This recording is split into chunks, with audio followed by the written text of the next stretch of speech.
जो दोपहर 11 बजे से 11:30 बजे से आप इस धूप में, चिलचिलाती धूप में बैठे रहे, और मैं आकर के स्टेज पे राजेश ठाकुर जी से यह कह रहा था कि सामने साए का इंतजाम क्यों नहीं है। तो शकील साहब ने कहा कि कल मौसम बहुत अच्छा था, हमें लगा आज भी अच्छा रहेगा, इस चक्कर में हमने साए का इंतजाम नहीं किया। मैं आपसे माफी चाहता हूं कि आपको धूप में बैठना पड़ा। मैं आप तमाम लोगों से, कांग्रेस के कार्यकर्ताओं से, अल्पसंख्यक विभाग के पदाधिकारियों से और अपने चाहने वालों से इस बात के लिए खासतौर से माफी चाहता हूं कि हम लाइट पर बैठे रहे साए में और आप धूप में बैठे रहे, तो खुसूसी तौर पर इस बात की माफी। लेकिन नया पाने की चाहत में पुराना छूट जाता है, नया पाने की चाहत में पुराना छूट जाता है। तुझे अपनाऊं तो मुझसे जमाना रूठ जाता है। मोहब्बत पढ़ने लिखने में बहुत आसान है, लेकिन मोहब्बत को निभाने में पसीना छूट जाता है। मोहब्बत को निभाने में पसीना छूट जाता है। मैं देख रहा था आप पसीने से तरबतर थे, कुछ लोगों ने तो कुर्सियां अपने सरों पर रख ली थी। मैं उनकी मोहब्बत को सलाम करता हूं। जो लोग इधर खड़े हैं, अगर वहां आप सामने कुर्सियों पर बैठ जाएंगे तो अच्छा लगेगा। मेरे पास तकरीबन 35 से 40 मिनट का वक्त है, उसके बाद मगरिब की अजान शुरू हो जाएगी। आप सारे लोग बड़ी तादाद में यहां इकट्ठा हैं। मैं आज आपसे गुफ्तगू करने के लिए आया हूं और अल्पसंख्यक अधिकार सम्मेलन के नाम से झारखंड माइनॉरिटी डिपार्टमेंट ने जो ये कोशिश शुरू की है कि आपको इकट्ठा किया जाए और आपके बीच में अपने हुकूक की बात की जाए, अपनी सरकार से अपने हुकूक की बात की जाए। ये मुश्किल काम रहा, लेकिन मैं झारखंड अल्पसंख्यक विभाग के सारे साथियों का बहुत शुक्रिया अदा करूंगा कि जिन्होंने ये कवायद शुरू की है। मैं एक बार अपने तमाम सम्मानित अतिथियों का नाम भी लेना चाहता हूं। हमारे आदरणीय राजेश ठाकुर जी, आलमगीर आलम साहब, रामेश्वर उरांव जी बहुत अच्छा बोल रहे थे। उन्होंने कहा कि मैंने तस्वीर देखी थी, मैं इमरान को सामने से देखना चाहता था। मैं भी साउथ इंडिया के कई फिल्मों के विलन देख रहा था, तो मैंने सोचा था कि मैं जाऊंगा तो शायद ऐसा कुछ एक शानदार, और यहाँ आके लगा कि वो साउथ इंडिया फिल्मों के हीरो हैं। एक बार जोरदार ताली उनके लिए एक बात के लिए बजनी चाहिए। और झारखंड वालों, इन्हें संभाल के रखिएगा, अगर किसी निर्देशक की नजर पड़ गई साउथ इंडिया के तो फिर ये आपको नहीं मिलेंगे, इन्हें उठा ले जाएंगे और इनसे फिल्मों में काम लिया जाएगा। लेकिन उनके जज्बे को सलाम, बहुत शानदार उन्होंने बोला। जिस तरह से उन्होंने एक बात कही कि देश घूमिएगा तो इज्जत मिलेगी, सम्मान मिलेगा, कांग्रेस मजबूत होगी। मैं उनकी इस बात को दिल से लगा के रखूंगा। मैं आज यहाँ हूँ, कल और यहाँ पे एग्जीक्यूटिव मीटिंग करूंगा, उसके बाद परसों बिहार में चुनाव प्रचार में रहूंगा और वहां से सीधे महाराष्ट्र चला जाऊंगा, नांदेड़ रहूंगा, फिर दादरा नागर हवेली जाऊंगा। मैं लगातार घूम रहा हूं क्योंकि राहुल गांधी जी ने जो जिम्मेदारी दी है उसको आगे लेकर के चलने के लिए सड़क पर उतरना पड़ेगा। घर बैठने से काम नहीं चलेगा, इसमें कोई दो राय नहीं है। रामेश्वर उरांव जी, यहाँ पे जो विधायक मौजूद है, मैं उनका भी स्वागत करता हूँ। बंधु तिर्की जी, अंबा प्रसाद जी, विक्सर कोंगानी साहब, राजेश कश्यप जी, आदरणीय गुंजन जी, केदार पासवान साहब, सुरेश बैठा जी जो यहाँ अध्यक्ष हैं, बाकी जो मंच पे सारे लोग हैं, इतने लोग हैं कि अगर उनका नाम बार बार लिया जाएगा तो 4-4, 5-5 मिनट उसी में जाएंगे। मैं उधर जाना नहीं चाहता। डर मुझे भी लगा फासला देख कर, जब मैंने शकील साहब से कहा कि कितने दिन पहले माइनॉरिटी डिपार्टमेंट का कोई चेयरमैन आपके झारखंड गया था, तो उन्होंने कहा कई साल हो गए। तो हमने कहा जाते क्यों नहीं लोग? तो बोले बड़ी खुराफात होती है इसलिए नहीं जाते। लोग लग जाते हैं इस चक्कर में कि प्रोग्राम किस तरह से डिस्टर्ब हो, लोग इस बदमाशी में लग जाते हैं कि किसी भी तरह से प्रोग्राम कामयाब ना हो सके। तमाम खुराफातें होती हैं, इसलिए लोग बचते हैं आने से। मैंने कहा नहीं, आप मुझे ले चलो, अगर एक आदमी भी मौजूद रहेगा तो मैं एक आदमी से मुलाकात करूंगा और उसके हक के लिए आवाज उठाऊंगा, उसके लिए बात करूंगा। मैंने शकील साहब से कहा, शकील साहब मुझे भीड़ की ख्वाहिश नहीं है, मेरा नाम इमरान प्रतापगढ़ी है, मैं किसी भी शहर में रात के मुशारे में खड़ा हो जाऊं तो 50,000 लाख का मजमा मुझे सुनने आता है। लेकिन मैंने उस दुनिया को एक किनारे रख करके अगर सियासत की दुनिया में कदम रखा तो महज इसलिए क्योंकि मैं जिन मुद्दों पर माइक से नस में पड़ के आवाज उठाता था उन्हें जमीन पर उतारने की जरूरत है, मैं इसलिए सियासत में आया हूं। तो मैंने इन्हें कहा कि आप अल्पसंख्यक अधिकार सम्मेलन करिए, मैं आऊंगा। इसी थके हुए दस्ते तलब से मांगते हैं, इसी थके हुए दस्ते तलब से मांगते हैं, जो मांगते नहीं रब से वो सबसे मांगते हैं। वो भीख मांगता है हाकिमों के लहजे में, हम अपने बच्चों का हक भी अदब से मांगते हैं। मैं आपके बीच में खड़ा हूं, ये बहुत तारीखी सरजमीन है जहां पर मैं खड़ा हूं। मैं खड़ा हूं एक ऐसे महापुरुष बिरसा मुंडा की सरजमीन पर जो पूरी दुनिया में उनके नाम से जानी जाती है। मैं खड़ा हूं शेख भिखारी की सरजमीन पर जो पूरी दुनिया में उनके नाम से जानी जाती है। और मैं खड़ा हूं ऐसी सरजमीन पर रांची वालों, जिस सरजमीन पर कभी मौलाना आजाद साहब ने अपनी जिंदगी के बेशकीमती 3.5 साल नजरबंदी में गुजारे थे। मैं उस सरजमीन पर खड़ा हूं, मैं आपसे गुफ्तगू करने के लिए यहाँ आया हूँ। करना है सर। मैं देखता हूँ जब रांची को, तो मुझे रांची की फजाओं में मौलाना आजाद के ख्वाबों की ताबीर बन करके अंजुमन इस्लामिया दिखाई पड़ती है।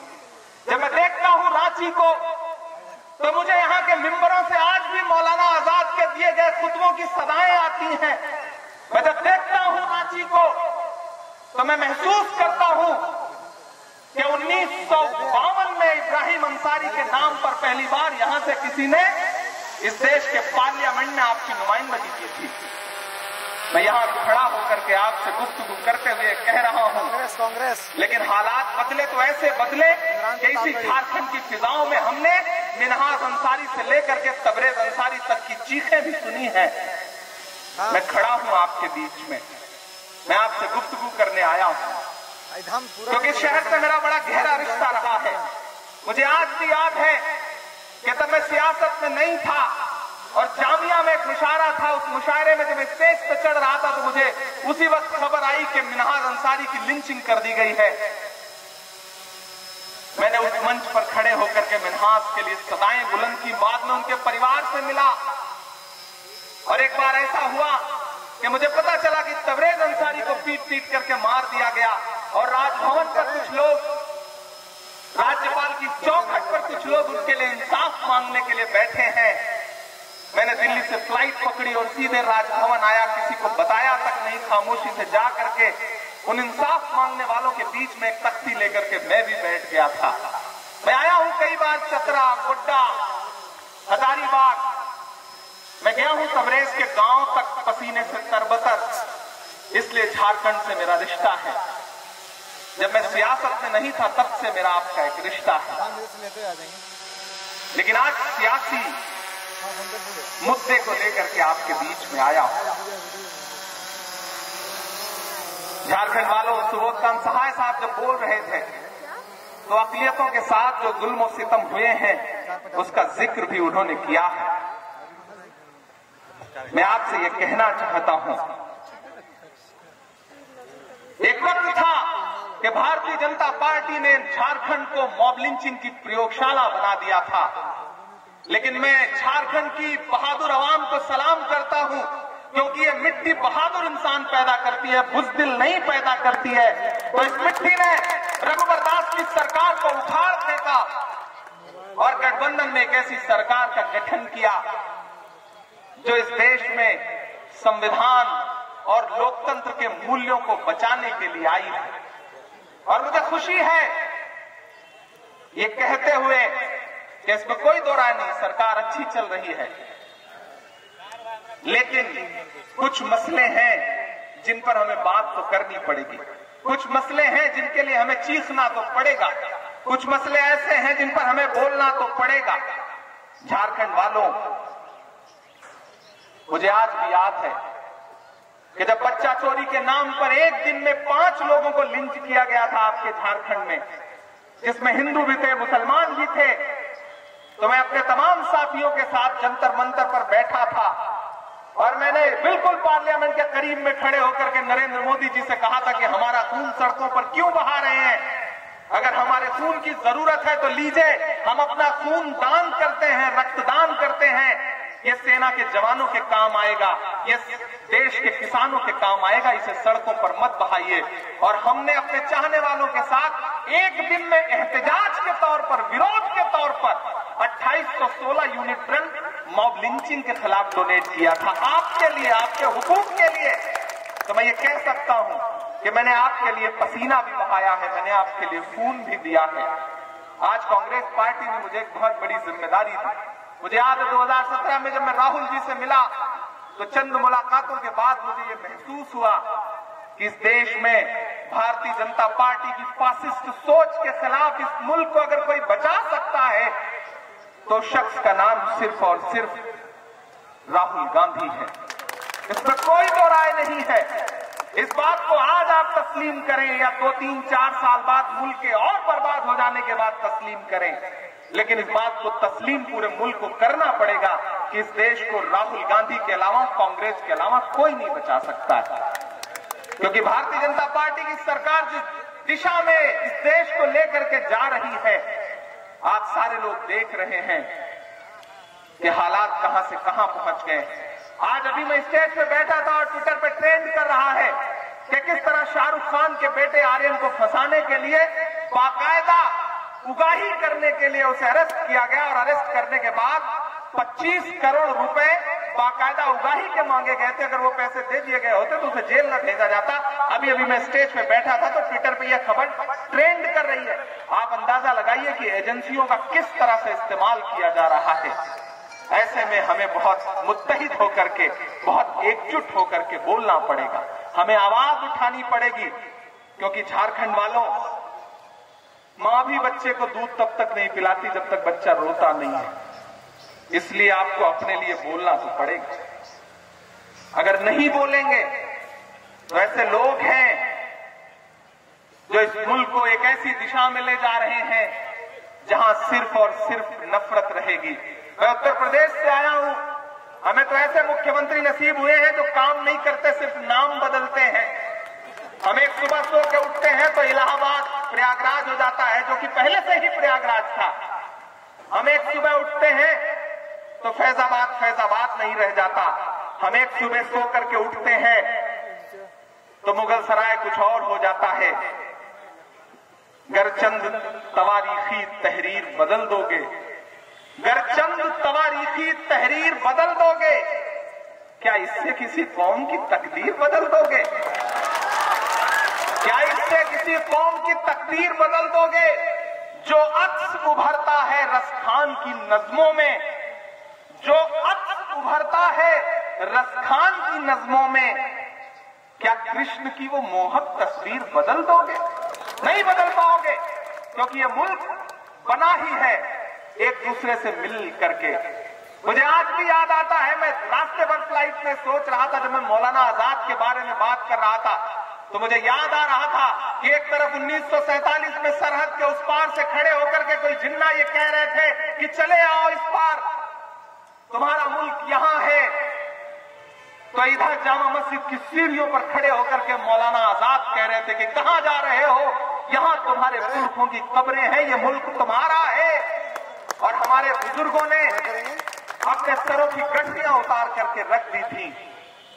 और उस भरोसे की लाज बचाते हुए पंडित नेहरू जी ने जिस तरह से आगे बढ़कर के मौलाना आजाद को अपने सीने से लगा करके इस देश का पहला शिक्षा मंत्री बना करके इस मुल्क को कहां से उठा करके कहां पहुंचाया है, अगर इसके बारे में सोचिएगा तो आपको खुद लगेगा कि वाकई 1947 में मुल्क में कहां मिला था। आज के नए नए लड़के जब ये कहते हैं कि कांग्रेस ने 70 साल में क्या दिया, दरअसल वो सिर्फ कांग्रेस को भला बुरा नहीं कह रहे होते हैं, वो अपने दादा को, अपने परदादा को, अपने वालिदैन को भी कोस रहे होते हैं। दरअसल वो कांग्रेस से सवाल नहीं कर रहे होते हैं, अपनी पुरानी पीढ़ी से तंज करते हुए कह रहे होते हैं कि तुमने हमें क्या दिया है। एक चीज याद रखिएगा, मेरी आंखों के सामने बड़ी तादाद में अल्पसंख्यकों में मुसलमान खास तौर से यहां बैठा हुआ है। जिस तरह से पिछले 10 साल में भारतीय जनता पार्टी ने आम हिंदू नौजवान साथियों के दिलो दिमाग में व्हाट्सएप के जरिए एक खास तरह की सामग्री भरने का काम किया है, कुछ ऐसा ही काम हमारी तरफ भी कुछ ऐसे लोगों ने किया है जिनका एक सूत्री कार्यक्रम है सुबह से शाम तक कांग्रेस को बुरा कहना। वो आएंगे और आपके बीच में कहेंगे कांग्रेस ने अकलियतों को क्या दिया, कांग्रेस ने मुसलमानों को आखिर दिया ही क्या है। जब कोई इस तरह का सवाल उठाए तो खड़े हो जाना और उनसे कहना कि आइए मैं बताता हूं कांग्रेस ने मुसलमानों को क्या दिया है, कांग्रेस ने ईसाइयों को क्या दिया है, कांग्रेस ने सिखों को क्या दिया है। जब कोई कहे तो खड़े होकर के कहना कि मैं बताता हूं कांग्रेस ने क्या दिया है। डॉक्टर जाकिर हुसैन को इस देश का पहला राष्ट्रपति बनाने वाली कांग्रेस ही है। जब पूछे कि कांग्रेस ने क्या दिया है तो उन्हें गिनाना कि फखरुद्दीन अली अहमद साहब को इस देश का राष्ट्रपति बनाने वाली पार्टी का नाम कांग्रेस है।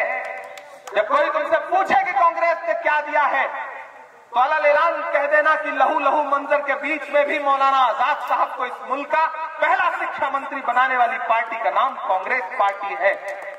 जब कोई तुमसे और सवाल करे तो खड़े हो जाना और कहना कि रफी अहमद किदवई साहब से लेकर के सलमान खुर्शीद साहब के वालिद से लेकर के गुलाम नबी आजाद से लेकर के खुद सलमान खुर्शीद साहब के रहमान खान साहब जैसे लोगों को इस देश की कैबिनेट में बड़ा ओहदा देने वाली पार्टी का नाम कांग्रेस ही है। लोग आके कहते हैं मुख्यमंत्री, उप मुख्यमंत्री, आपने नाम सुना होगा सैयदा अनवरा तैमूर को असम का मुख्यमंत्री बनाने वाली पार्टी का नाम कांग्रेस है। अब्दुल रहमान अंदुले को महाराष्ट्र का मुख्यमंत्री बनाने वाली पार्टी का नाम कांग्रेस है। मेरे भाई, कांग्रेस पार्टी ने गुलाम नबी आजाद साहब को मुख्यमंत्री बनाया, कांग्रेस पार्टी ने अब्दुल गफूर साहब को बिहार का मुख्यमंत्री बनाया, कांग्रेस पार्टी ने बरकतुल्लाह साहब को राजस्थान का मुख्यमंत्री बनाया। मैं गिनाने पे आऊंगा तो बहुत सारे नाम हैं, लेकिन आज यहाँ है अल्पसंख्यक अधिकार सम्मेलन, तो मैं आपको एक बात बहुत खुशी की बताता हूँ कि मैं यहाँ आने से पहले मिला था राहुल जी से। मैं राहुल गांधी जी के पास गया और मैंने राहुल गांधी जी से कहा कि झारखंड में हमारी सरकार है, लेकिन अकलियतों के कुछ मुतालबे हैं, उनकी कुछ जायज मांगे हैं, हमें उस पर बात करनी चाहिए, हमें उसके लिए आवाज उठानी चाहिए। तो राहुल गांधी जी ने मुझसे कहा कि इमरान, तुम अध्यक्ष बनने के बाद, माइनॉरिटी डिपार्टमेंट का राष्ट्रीय चेयरमैन बनने के बाद पहली बार आए हो, बताओ क्या चाहते हो, तुम 3 अपनी अहम मांगे बताओ। मैंने कहा मुझे 3 चीजें चाहिए जिन्हें मैं शुरुआती जिंदगी में, अपनी सियासत की शुरुआती जिंदगी में चाहता हूं। पहला यह है कि राजस्थान में 6500 मदरसा पैरा टीचर्स हैं जो अपने नियमित होने की मांग कर रहे हैं, उन्हें नियमित किया जाए क्योंकि वहां हमारी सरकार है। और राजस्थान में मदरसा बोर्ड और उर्दू एकेडमी का तत्काल गठन करवाया जाए, उसके लिए आपकी तरफ से चिट्ठी जानी चाहिए, आपकी तरफ से बाकायदा संज्ञान लेते हुए सरकार और सरकार के मुख्यमंत्री से बात करनी चाहिए।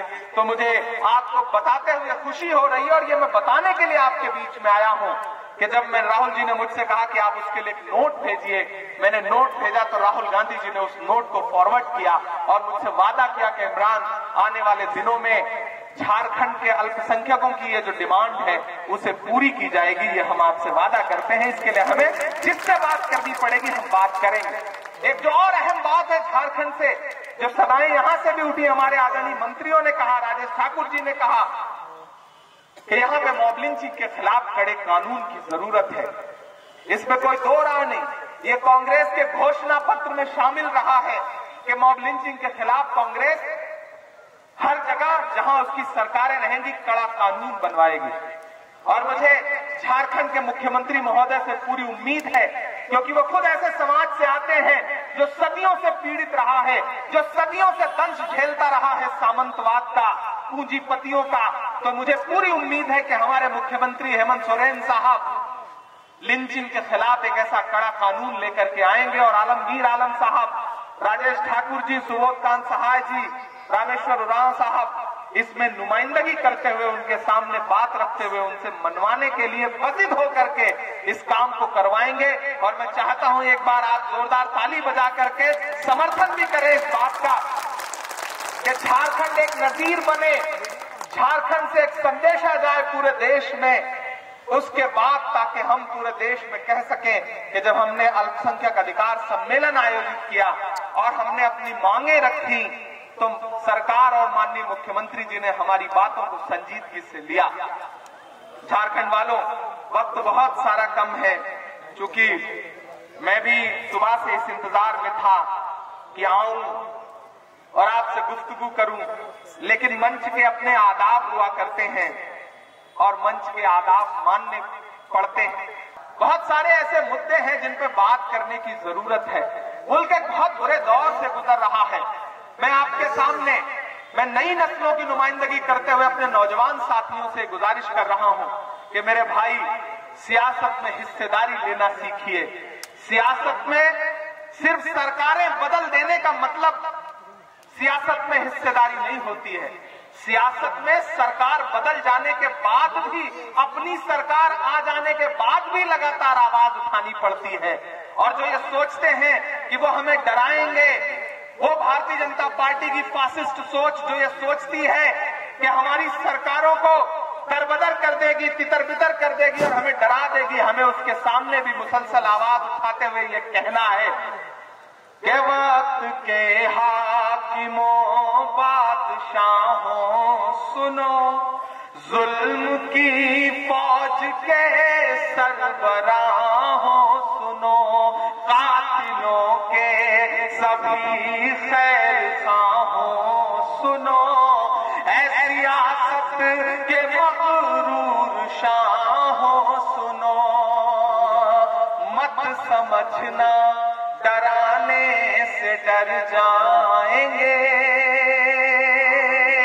आपकी धड़कनें जो कह रही है मैं उसे शब्द दे रहा हूं, मत समझना डराने से डर जाएंगे, अब के सारी हदों से गुजर जाएंगे, मौत के नाम का खौफ देता है क्यों, मौत के नाम का खौफ देता है क्यों, मौत जिस रोज आएगी मर जाएंगे, मत समझना डराने से डर जाएंगे।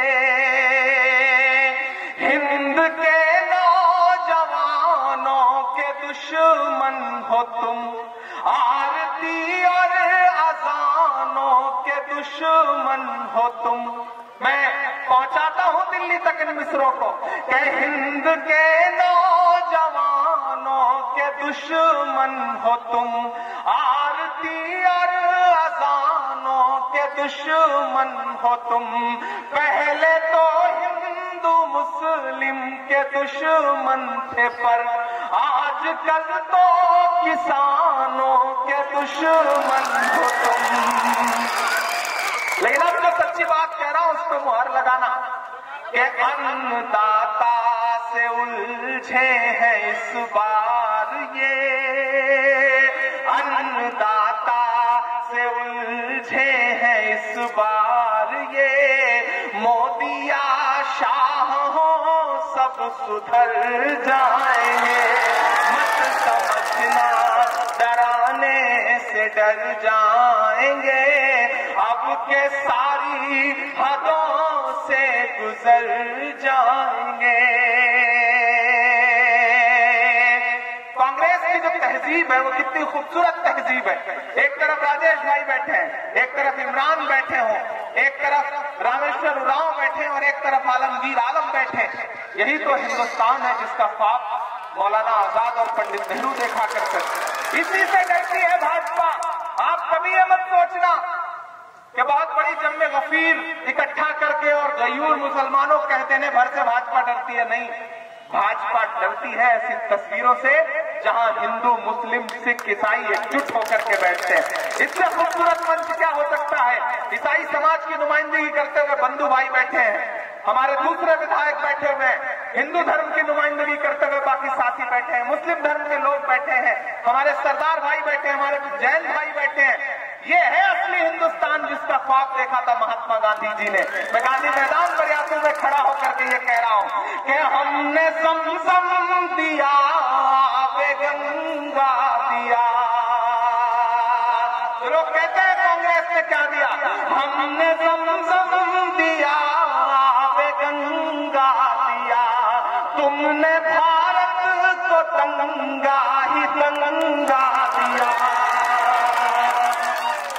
और तैयार रहना जो पिछले 4-5 घंटे से 6 घंटे से आप बड़े थके थके से बैठे हैं। मुझे लगना चाहिए कि मैं रांची के जिंदा दिल लोगों के बीच में खड़ा हूं जिनका जोश अभी ठंडा नहीं पड़ा है और जिनके हौसले अभी टूटे नहीं है कि हमने सब जमजम दिया, आबे गंगा दिया, तुमने भारत को दंगा ही दंगा दिया, तुमने एक रंग के ख्वाब देखे मगर तुमने एक रंग के ख्वाब देखे मगर हमने हिंदुस्तान को तिरंगा दिया।